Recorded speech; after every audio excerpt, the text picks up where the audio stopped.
السلام علیکم ورحمۃ اللہ۔ الحمد للہ وکفا وسلام علی من لا نبی بعد۔ اللہ مہربان کے فضل و کرم سے ہمارا آج کا سبق سورہ البقرہ کی آیت نمبر 273 اور 274 ہوگا انشاءاللہ۔ اعوذ باللہ من الشیطان الرجیم، بسم اللہ الرحمن الرحیم۔ للفقراء، لام کے لیے فقراء، فقیر کی جمع، فقیروں کے لیے ہے۔ الذین، جو احسروا، سب رکے ہوئے ہوں۔ احسروا کو یاد رکھنے کے لیے اردو کا لفظ محصور، میم ہے سواد واورے، یا پھر محاصرہ یا حصار، ہے سواد الف رے، گھیرے میں ہونا، رکے ہوئے ہونا، محصور ہونا، دائرے میں ہونا وغیرہ وغیرہ۔ محاصرہ کرنا ہم اردو میں بولتے ہیں۔ فی سبیل اللہ، اللہ کی راہ میں۔ لا یستطیعون، لا کے معنی نہیں، یا کے معنی وہ، واو نون جمع کی علامت ہے سب۔ اور استطاعت ہم اردو میں بھی بولتے ہیں، جس کا معنی طاقت اور قوت ہے۔ اور وہ قوت نہیں رکھتے، طاقت نہیں رکھتے، استطاعت نہیں رکھتے۔ ضربن، چلنے پھرنے کی، فی الارض، زمین میں۔ یہ جو ضربہ ہے، زواد را با، اس کا معنی ہوتا ہے ضرب لگانا، اور اس کا معنی کبھی کبھی بیان کرنا بھی ہوتا ہے۔ اور اسی کا معنی جب آگے فی الارض ہو تو اس کا معنی ہوتا ہے چلنا پھرنا۔ سائنسی لحاظ سے بھی جب ہم چلتے ہیں تو ہم پاؤں کو زمین پر مار کر زمین کو پیچھے دھکیلتے ہیں، اور آگے جاتی ہے، زمین میں آگے دھکیلتی ہے۔ تو آگے فی الارض ہو تو اس کا معنی چلنا پھرنا ہے۔ جو زمین میں چلنے پھرنے کی استطاعت نہیں رکھتے، یا سب ہم، گمان کرتا ہے انہیں، یا کے معنی وہ، ہم کے معنی انہیں۔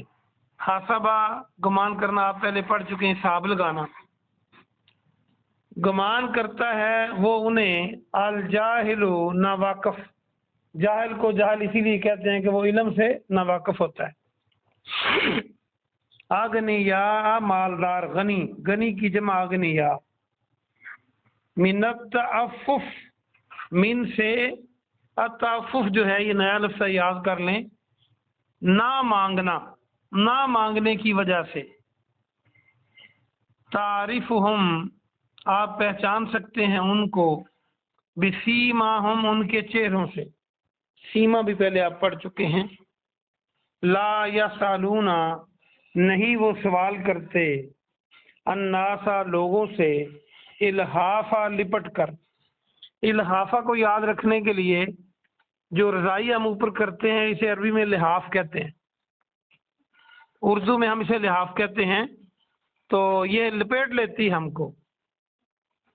وما، اور جو، تنفقو، تم خرچ کرو گے، من خیر، مال سے، فإن اللہ، پس بے شک اللہ، بے ہی، اس کو، علیم، خوب جانتا ہے۔ اس کا با محاورہ ترجمہ سنیں۔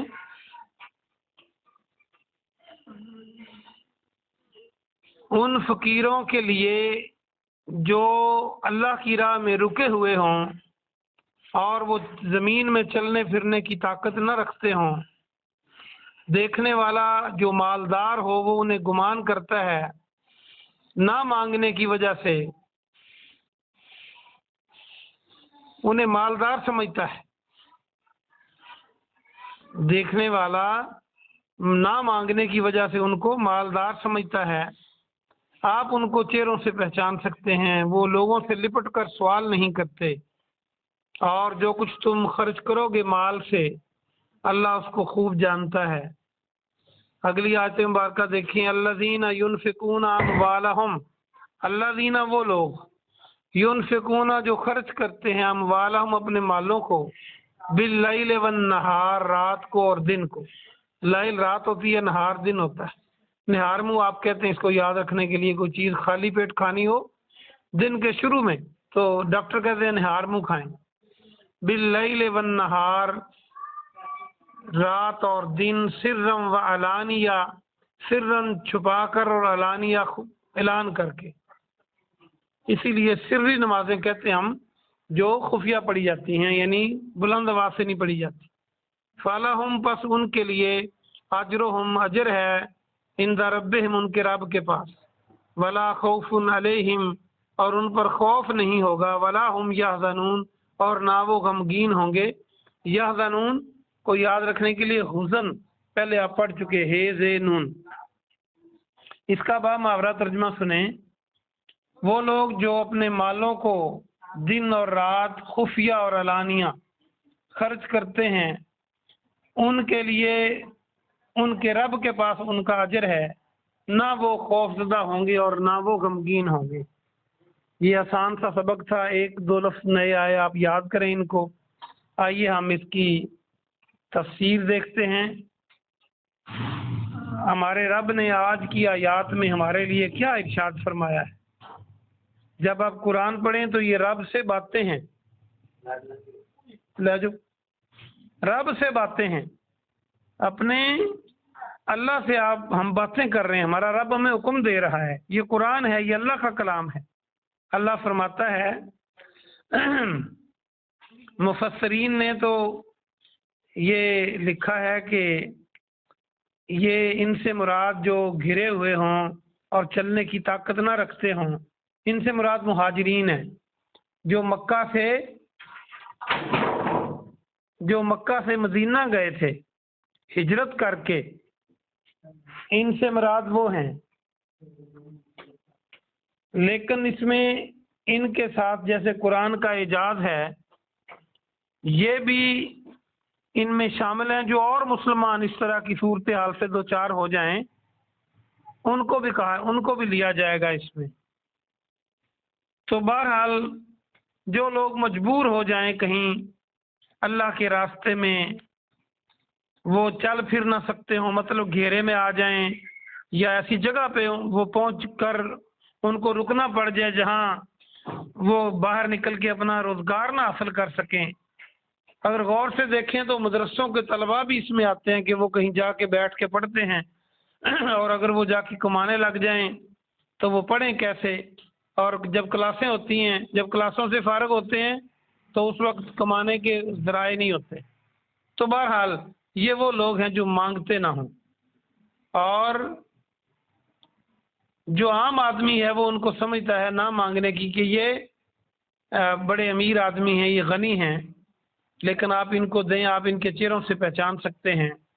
اور اگلی خوبی ان کی یہ ہے، ایک تو وہ مانگتے نہیں، دوسری خوبی یہ ہے کہ وہ لوگوں سے لپٹ کے نہیں مانگتے. لپٹ سے مانگنے کا مطلب یہ ہے کہ جب کئی لوگ ان کو ضرورت ہو تو اتنا سوال نہیں کرتے، بلکہ جب ضرورت پوری ہو جائے تو پھر بھی وہ مانگتے رہتے ہیں. یعنی اپنی ضرورت سے زیادہ مانگنا یہ لپٹ کر مانگنے میں آتا ہے، یا پھر اگر کوئی نہیں دیتا تو اس کے پیچھے پڑے رہتے ہیں، یہ بھی لپٹ کر مانگنے میں آتا ہے. تو یہ لوگ، جب کوئی انسان اس طرح لپٹ کے مانگتا ہے تو ایسے ہی لگتا ہے جس سے وہ مانگ رہا ہے وہی اس کا سب کچھ ہے. تو اللہ نے اس کو ناپسند کیا ہے، بلکہ سوال کرنے کو پسند نہیں کیا اللہ سبحانہ و تعالیٰ نے. اور حدیثوں میں یہ بات مذکور ہے کہ جو لوگ سوال کرتے ہیں، مانگتے ہیں لوگوں سے، پیشہ ور ہوتے ہیں، قیامت والے دن ان کے چہرے زخمی ہوں گے. اور ایک حدیث میں آتا ہے جو لوگوں سے سوال کرتا ہے، مانگتا رہتا ہے، ان کے جسم پر گوشت نہیں ہوگا قیامت والے دن، ہڈیاں ہوں گی ان کی. تو یہ مانگنا اتنا برا ہے. ایک اور حدیث میں آپ نے فرمایا کہ اوپر والا ہاتھ نیچے والے ہاتھ سے بہتر ہے. تو اللہ فرماتا ہے کہ تم ان کو ضرور دو جو مانگتے نہیں ہیں، لیکن آپ ان کو چہروں سے پہچان لیں تو آپ ان کو ضرور دیں. آگے فرمایا یہ بھی خرچ کرنے والوں کے لیے کہ جو دن کو کریں رات کو کریں. کئی لوگ کہتے ہیں صبح آ جانا. بھئی جب اس کو ضرورت ہے کسی کو، آپ اس کو اگلی تاریخ دے رہے ہیں تو وہ بیچارہ کیا کرے، اس نے دوائی لینی ہو، اس کی کوئی اور ضرورت ہو، تو دن ہو یا رات ہو، اللہ کے لیے کوئی مسئلہ نہیں ہے، آپ دن کو خرچ کریں، رات کو خرچ کریں، اور خفیہ خرچ کریں، علانیہ خرچ کریں، نیت ٹھیک ہونی چاہیے، ریاکاری نہ ہو۔ اعلانیہ اگر کر رہے ہیں تو یہ ذہن میں ہو کہ مجھے دیکھ کر کوئی اور بھی اللہ کے نام پہ دے گا تو بڑا ثواب ہے، خفیہ دے رہے ہوں تو یہ ذہن میں ہو کہ میں ریاکاری سے بچ جاؤں تو عرش کا سایہ نصیب ہوگا قیامت والے دن انشاءاللہ۔ اللہ فرماتا ہے ان کے لیے ان کا اجر ہے ان کے رب کے پاس، نہ وہ خوف زدہ ہوں گے نہ غمگین ہوں گے۔ جب دیکھیں قیامت کے دن لوگ غمگین ہوں گے، اپنی اپنی پڑی ہوگی، تو ایسے لوگ خوف سے اور غم سے بچا لیے جائیں گے اللہ سبحانہ و تعالیٰ کی طرف سے۔ تو یہ کتنا بڑا کام ہے، دیکھیں اللہ نے دیا ہے، اللہ ہی کہہ رہا ہے کہ خرچ کرو، تو پھر ہم اللہ کے دیے سے اگر خرچ کریں تو یہ کون سا مشکل کام ہے، جب دیا بھی اسی نے ہے، حکم بھی اس کا مان رہے ہیں، پھر جب ہم نے دینا ہے تو اپنے کسی عزیز کو، کسی رشتہ دار کو، کسی واقف کو، دوست کو، یا پھر نہ جاننا، نہ بھی جانتا تو انسان تو ہے، ہماری برادری سے ہے، انسان ہماری برادری ہیں، تو پھر ان کو ہم دیتے ہیں اور اجر اللہ دیتا ہے۔ اللہ پاک سے دعا ہے کہ اللہ پاک آپ کو اور مجھے عمل کی توفیق عطا فرمائے۔ سبحان ربک رب العزت عما یصفون وسلام علی المرسلین والحمد للہ رب العالمین۔